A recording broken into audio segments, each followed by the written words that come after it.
I am proud to be joined by Sheldon Whitehouse, Chris Van Hollen. We expect Senator Cortez Masto. Do we expect Senator Lujan? I believe as well. No, he can't. He couldn't make it. Okay. So, look, I thank my colleagues for joining me on a topic that means so much to us, to the rest of America, and frankly, to every American family. And that is making sure that America pays its debts. Of course, everyone thinks about the fiscal implications for the federal government. But we're here to talk about this is an economic nightmare for every American family. This is devastating for them. It's never happened in the history of the country.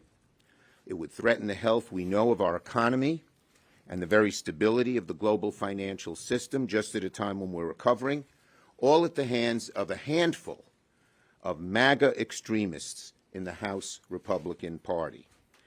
But that's the abstract, almost abstract parts of it.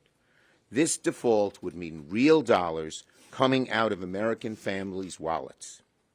Mortgages, car loans, credit card rates would all go up. Moody's, for instance, predicts a default could raise interest rates substantially, a surge in new mortgage rates to over 8%. It is estimated on an average house over the years of a mortgage, it could cost the average mortgage owner $120,000. $120,000 more when you're buying a home for many Americans. Retirement savings. The money workers have spent their entire life for, putting in that money every couple of weeks so they could live a life of some dignity in retirement. They could lose billions as default careens the economy into a stock market crash. A report from Third Way found the average retirement savings would be down $20,000. Every week people put in their $20, their $50, hoping, again, I'll have a decent retirement. $20,000 down the drain because of the brinksmanship and irresponsibility of MAGA Republicans who are playing this default. There are over 65 million seniors relying on Social Security and Medicare to meet ends meet. 1 in 4 seniors relies on Social Security for 90% of their income. Congress can't play a game with this. And we have numbers in our states. In New York, 3.7 million on Medicare and Social Security, 5.8 billion in Social Security checks. And we have the numbers in your releases for Maryland, Rhode Island, Nevada, and New Mexico.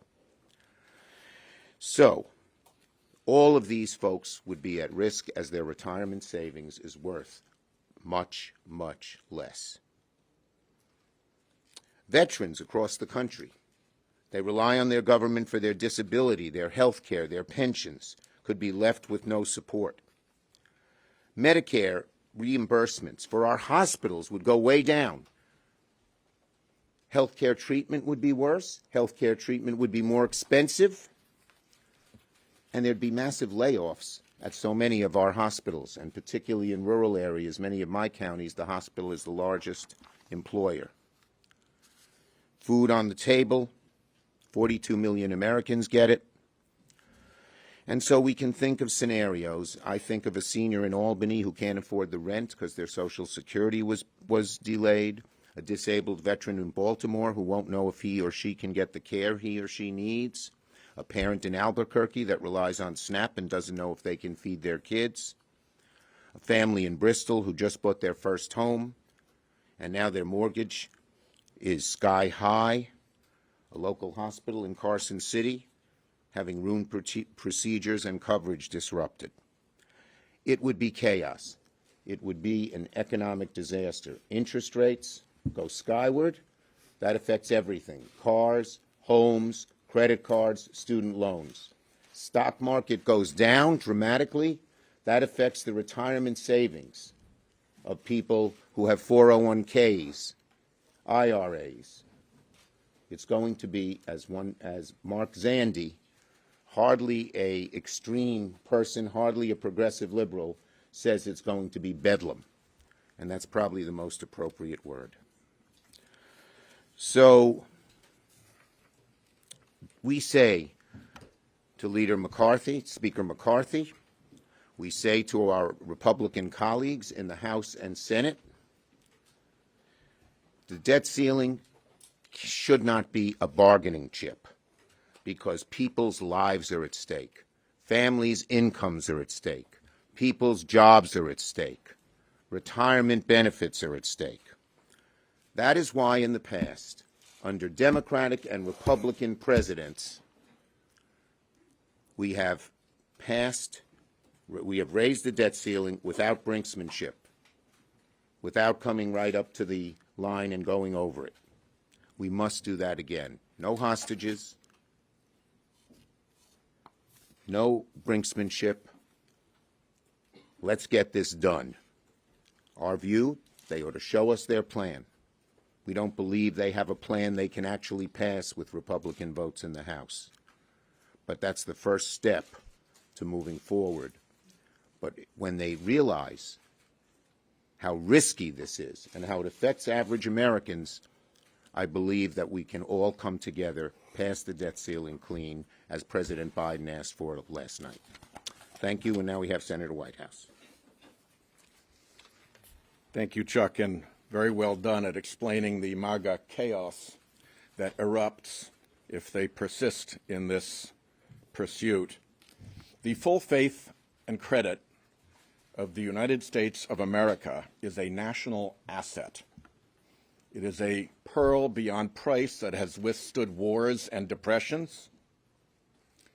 And today's MAGA Republicans threaten its destruction. And they threaten to raise rates for homeowners, for car buyers, for credit card holders, and for people who have insurance policies. They threaten MAGA bedlam. Why?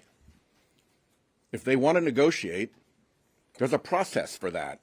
The Constitution built that process. There are two houses here. You do bicameralism. You follow the Constitution, you put your law forward, you debate it in the public arena, and you see how you do. Why do they not want to use a public process here? Why do they want this resolved behind closed doors? They want this resolved behind closed doors because they know their goals are unpopular.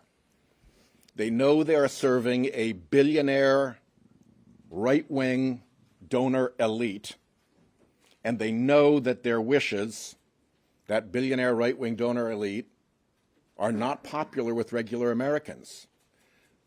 So Speaker McCarthy won't let his plan see the light of day. He hasn't showed it to you. He hasn't showed it to the American people. He hasn't even tried to pass it in the House. His hidden agenda is the agenda of that Republican billionaire donor elite upon whose dark money this Republican Party floats. They don't like democracy because they can't win through democracy. So they take hostage America's economic security, America's full faith and credit. We really can't let that happen. There are too many people who are counting on this. Are they going to come after Social Security? Are they going to come after Medicare? Are they going to come after veterans? Are they going to come after defense? Are they going to come after military health? What are they going to come after? They won't say.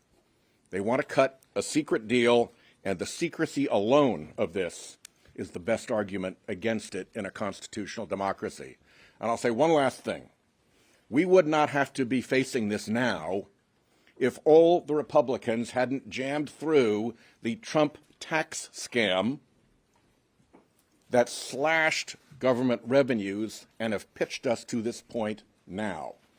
So to take advantage of their own tax scam, to now threaten this secret devastation of our economy is, for reasons that Biden, I think, has well explained, not an acceptable tactic. We cannot go down this road. It is undemocratic and un-American. Chris. Senator Van Hollen. Thank you, Sheldon. Thank you, Senator Schumer, for bringing us together here. If one of us in this room or any American got up this morning and said, we're not going to make our mortgage payments, or we're not going to make a car payment, or we're not going to make any of our debts that are due and owing, that family knows there will be consequences. Someone can foreclose on their house. Someone can repossess their car. That is bad damage to the family, and it's limited to the family. If the United States of America says we're not going to pay our bills on time, very bad consequences are imposed on every single American. And Senator Schumer has just provided a list of what happens to American families if we don't pay our debts on time. That's why America has always paid its debts on time, as Senator Whitehouse pointed, because protecting the full faith and credit of the United States is protecting the American people. And it's right here in the Constitution. In addition to the terrible fallout that would happen, our framers recognized how important it was for the United States to maintain that full faith and credit. You've got it right here, 14th Amendment. The validity of the public debt of the United States authorized by law shall not be questioned. So when the MAGA Republicans in the House say that they're not going to pay our bills on time or threatening not to pay our bills on time, they're essentially threatening terrible economic consequences for every American family, and they're violating their duty under the Constitution of the United States. What the Constitution of the United States says is this debt is not a Republican debt. It's not a Democratic debt. It's debt of the country. This is debt owed by Uncle Sam. This is why we all have a duty to come together and pay it. And what MAGA Republicans are saying, that we don't want to do our duty. We are taking the position that in order for us to do our duty, you have to make all these terrible cuts, and they won't even tell us what they are, in order to get us to do the right thing. That's not the way the process works. As Senator Sheldon pointed out, we would not even be here at this particular point in time but for the $2 trillion Trump tax cut that disproportionately benefited the very wealthy and the biggest corporations. 1/4 of the national debt that's accumulated was during the Trump administration, 4 years. This is why Republicans voted 3 times when President Trump was in office with Democrats to raise the debt ceiling. And now when President Biden's in the White House, they simply want to use it as a political club. Look, we've been here before. Back in 2011, Republicans won a majority in the House, and they immediately went about the business of threatening the debt ceiling. Then Vice President Biden was assigned to bring together a group to negotiate. I was part of that group, bicameral, bipartisan. What we learned then is what we know now. Republicans don't care about the deficit or debt. They say that's what they care about. But if they really did, why would they pass a $2 trillion tax cut that's not paid for? Why would one of the first actions out of the House of Representatives be to block funds the IRS needs to go after very wealthy tax cheats, to collect taxes from very wealthy people who already owe that money? Because by denying the IRS that capability, by allowing those wealthy tax cheats off the hook, according to the nonpartisan CBO, they're increasing the deficit and debt by well over $100 billion. So they don't care about that. What they want to do is slash important investments, the American people, and they want to do it behind closed doors. They want to get behind closed doors, as they did back in 2011, and they don't want the American people to know what they want to do. I'll close with this. There's a process for dealing with the budget. We're more than happy to talk about and negotiate the budget. Sheldon Whitehouse is chairing the budget committee. There's a budget resolution process. House Republicans should pass a budget resolution, tell the American people what's in their budget instead of hiding the ball and wanting to go behind closed doors. And they certainly should not be threatening the full faith and credit of the United States, which would devastate American families. I'm now going to turn it over to my colleague, Senator Catherine Cortez Masto. Thank you, Chris.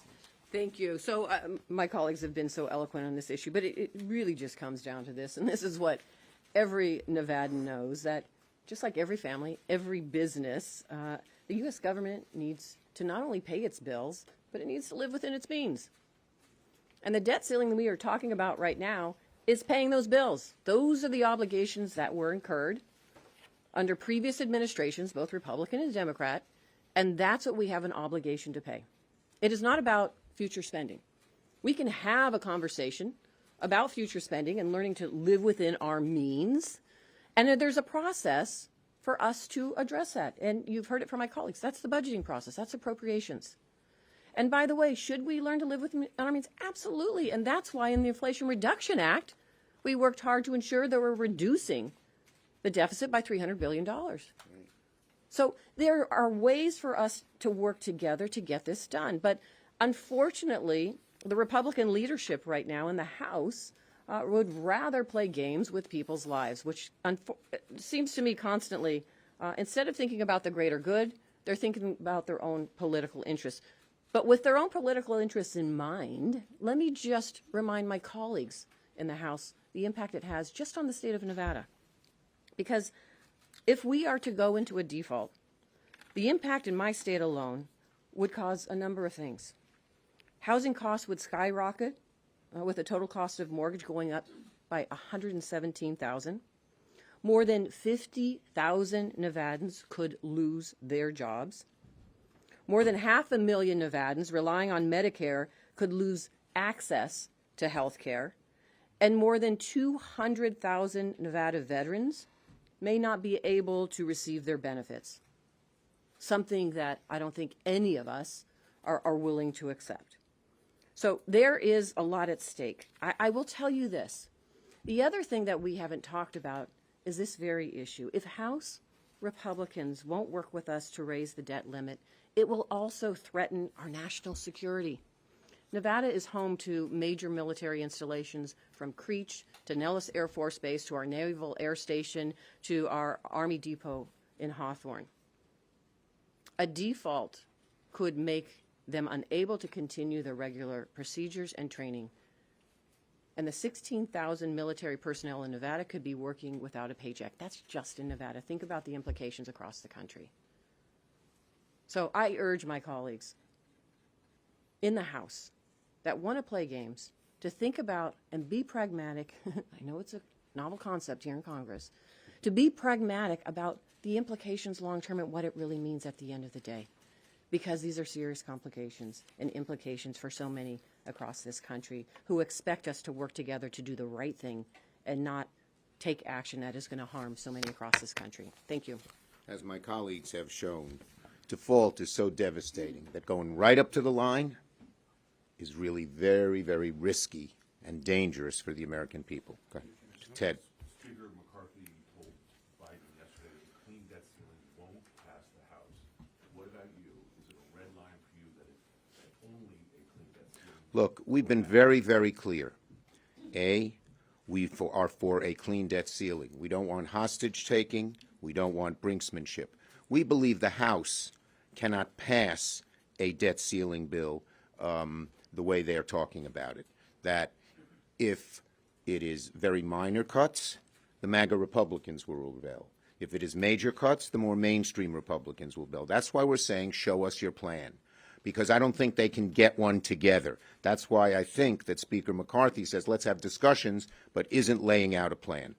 Next. You said repeatedly that Social Security is something that Republicans may want to threaten, yet Speaker McCarthy has said that that's off the table. Some of your Republican colleagues have proposed legislation that would safeguard Social Security in the event of default. So why do you think Social Security is a legitimate risk? Here's what we saw during the election of the Speaker, that 20 extreme MAGA Republicans ran the show.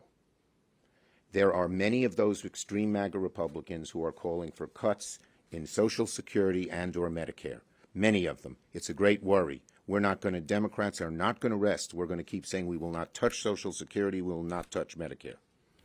Yes, lady in red. Follow up on that question, because if Speaker McCarthy and President Biden do strike a deal to raise the debt ceiling in conjunction with spending cuts, would you, as leader of the Senate Democrats... Look, you've heard what I've spoken to the president both before and his staff after the meeting. He had the same position. Hakeem Jeffries, Chuck Schumer, the House Democratic Caucus, the Senate Democratic Caucus, and the President have the exact same position, which is we should pass the debt ceiling clean. That's where we're at. Yes. So you're being very clear about the debt ceiling and that accompanying decision.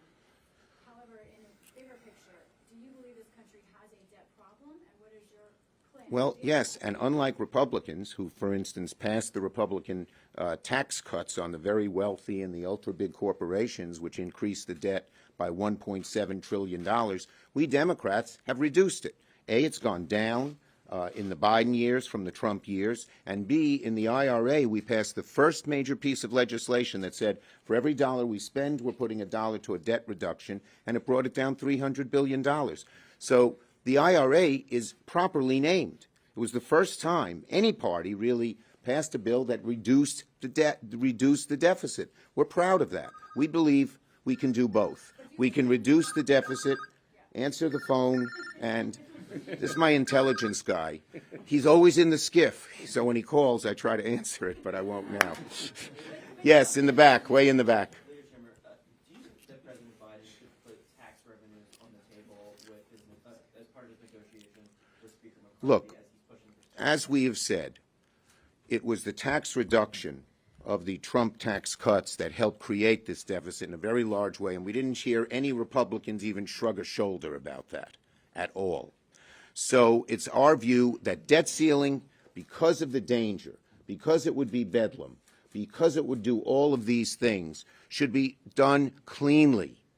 If you want to debate closing tax loopholes, which again we did in the IRA and we would like to do more of, if they want to debate spending cuts, that'll be a budget process to do, but it shouldn't be tied to the debt ceiling, plain and simple. Yes, ma'am. Could you talk about the nature of the dialogue, if there is any, on this issue that you are having with Minority Leader McConnell or Speaker?